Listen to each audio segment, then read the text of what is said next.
Sorry, Browner. Risa, patapusin pa natin. Hindi ko nakalimutan. Of course, of course. Edit mo, akala ko. Meron kang idadagdag pa pala. Wala pang Yes. ending tong kwento Yes, ma'am. natin. Sorry, Yes, ma'am. Okay, may tanong ang ating mga senador. I think si Senador Risa may statement. Yamanak, Madam Chair. Ayoko lang i-interrupt si Seaman First Class Facundo kanina. Last na lang. Anong may idadagdag ka pa? Meron ka pang nahalata o napansin Yes, o ma'am. ibig sabihin? Ikwento ko na lang, ma'am, kasi hindi ko natuloy yung kwento kanina. Sorry. Ayun. Ay, okay. Pero Ano pa Madam yung kwento Chair, mo? Kasi- bago sila Sorry. kumpleto ng kwento nila, kung maaari ko lang ipahayag na saludo po ako sa inyo, Seaman First Class Facundo, at sa mga kasamahan ninyo sa rotation and resupply mission na iyon, sa mga kasamahan nyo sa Philippine Navy sa ilalim ng pangunguna ni Vice Admiral Adasi, at gayon din Chief of Staff Sorry, Browner. Risa, patapusin pa natin. Hindi ko nakalimutan. Of course, of course. Edit mo, akala ko Of course, gusto ko lang magsaludo kay Tama. Seaman First Class Facundo dahil sa tinanaw mong kapansanan dahil sa ginawa ng China laban sa atin, sa inyo. Salamat po. Yes, Jeff, meron kang idadagdag pa pala. Wala pang Yes. ending tong kwento Yes, ma'am. natin. Sorry, Yun po yung nangyari nung nagbanggaan na, ma'am, lahat, ma'am. Umakyat na po kami. Yung naputol na, umakyat na ako sa Sierra Madre. Nung natow na po yung dalawang rib palabas ng ayungin, nag-attempt po kami ng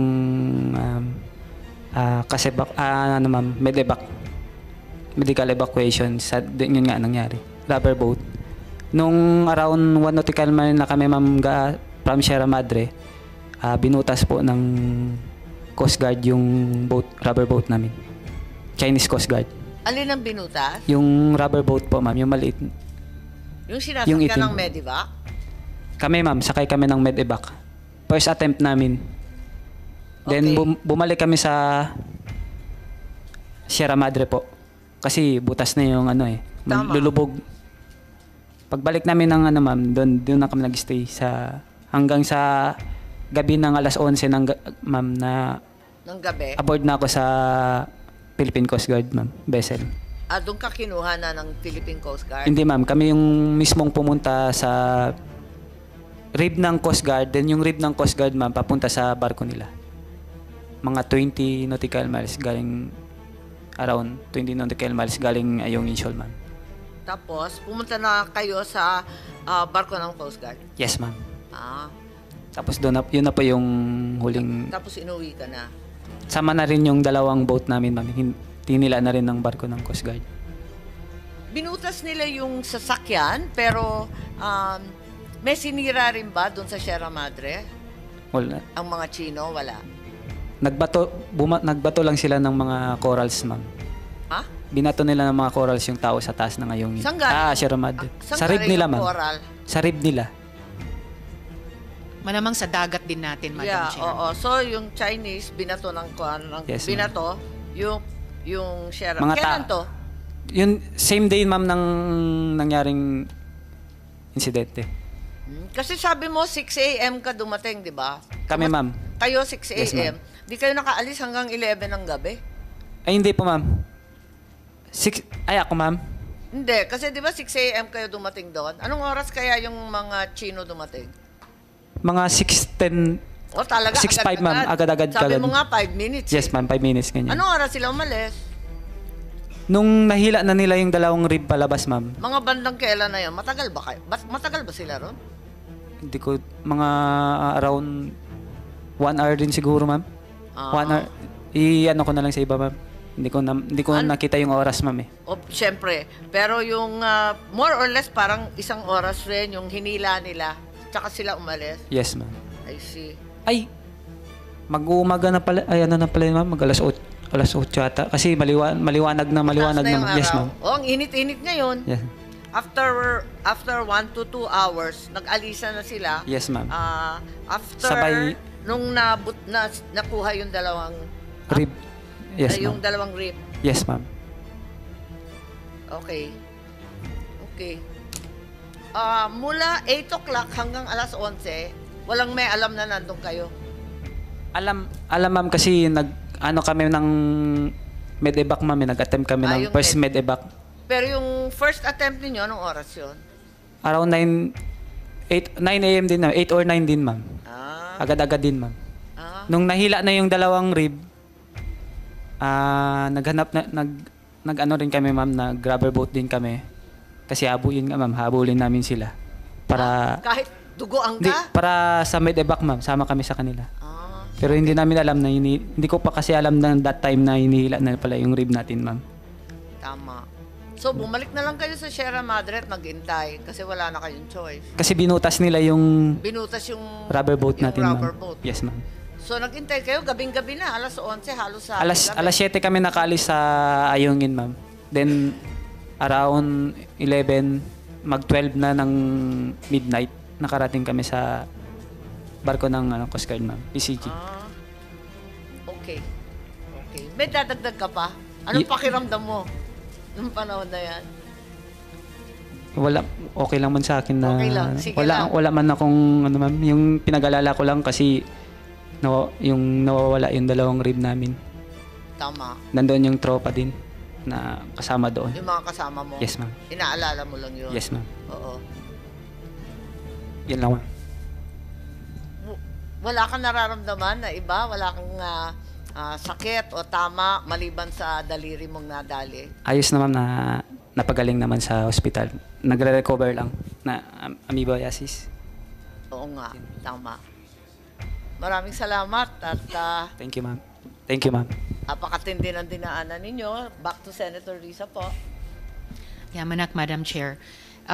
So, ibig sabihin, sinaktan na nung mga Chino yung sundalo natin sa Philippine Navy, binutasan pa nila yung rubber boat para hindi siya makatanggap ng medical attention. Ang galing talaga, Madam Chair. Yung opening statement ko po sana kanina, kaya lang ayaw ko ngang i-interrupt si Seaman First Class Facundo.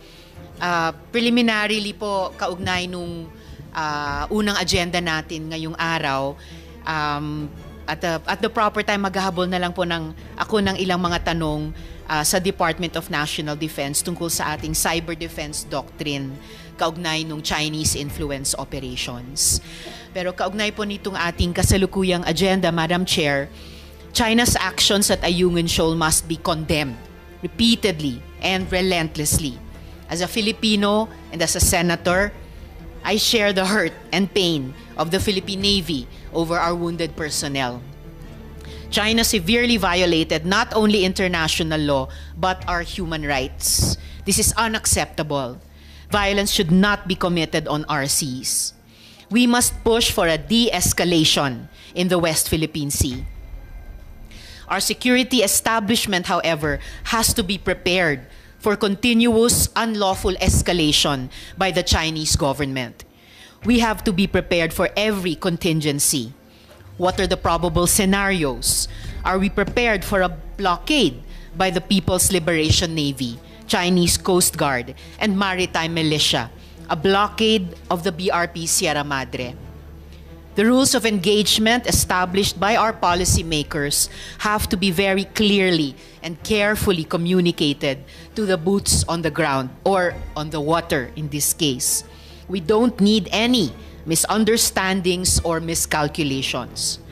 Are our contingency plans aligned with those of our allies? I call on government to put politics and diplomacy consistently at the captain's wheel with the Philippine Coast Guard, Bureau of Fisheries and Aquatic Resources, fisherfolk, and civilian actions. Let us optimize every legal, political, and diplomatic potential to preserve Philippine national interests, security, and peace in the region. Agyamanak, Madam Chair. Yes. Do I proceed to my questions, Madam Chair? Thank you very much. If you will allow, may kasalanan ako eh. Hindi ko napag-oath sa si Jeffrey Facundo, nakimarites na ako kagad.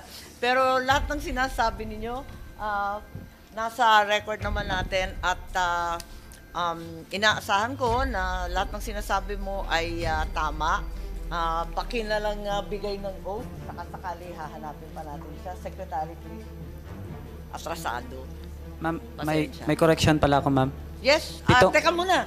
Mag-oath man tayo kahit kapraso na lang. Pitong Teka. baril pala yun, ma'am. 7 baril yung nakuha. Okay, sige. Teka muna. Comsec. Mali pala yung 5, ma'am. Sorry. Mary, punto Kaya na yung nagkakagulo sa addition tayo eh. Okay, Diba, okay. Sa hearsay na Comsec, lang sa Dana, kanya yun please. eh.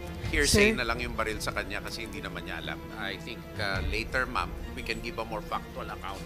Okay. No, na executive session. Sa kanya, hearsay na lang yung alam. O, tama. Okay. Hindi rin namin makita. Puro video lang pinanood namin. So, Comsec, please. Yung... Aba. Sir Facundo, Mary, punto mayo. Salamat po. Pakitaas po yung kanang kamay. And repeat after me. I state your name.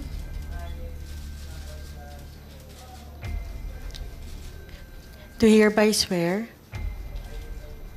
to tell the truth, the whole truth, and nothing but the truth in this proceeding. Thank you.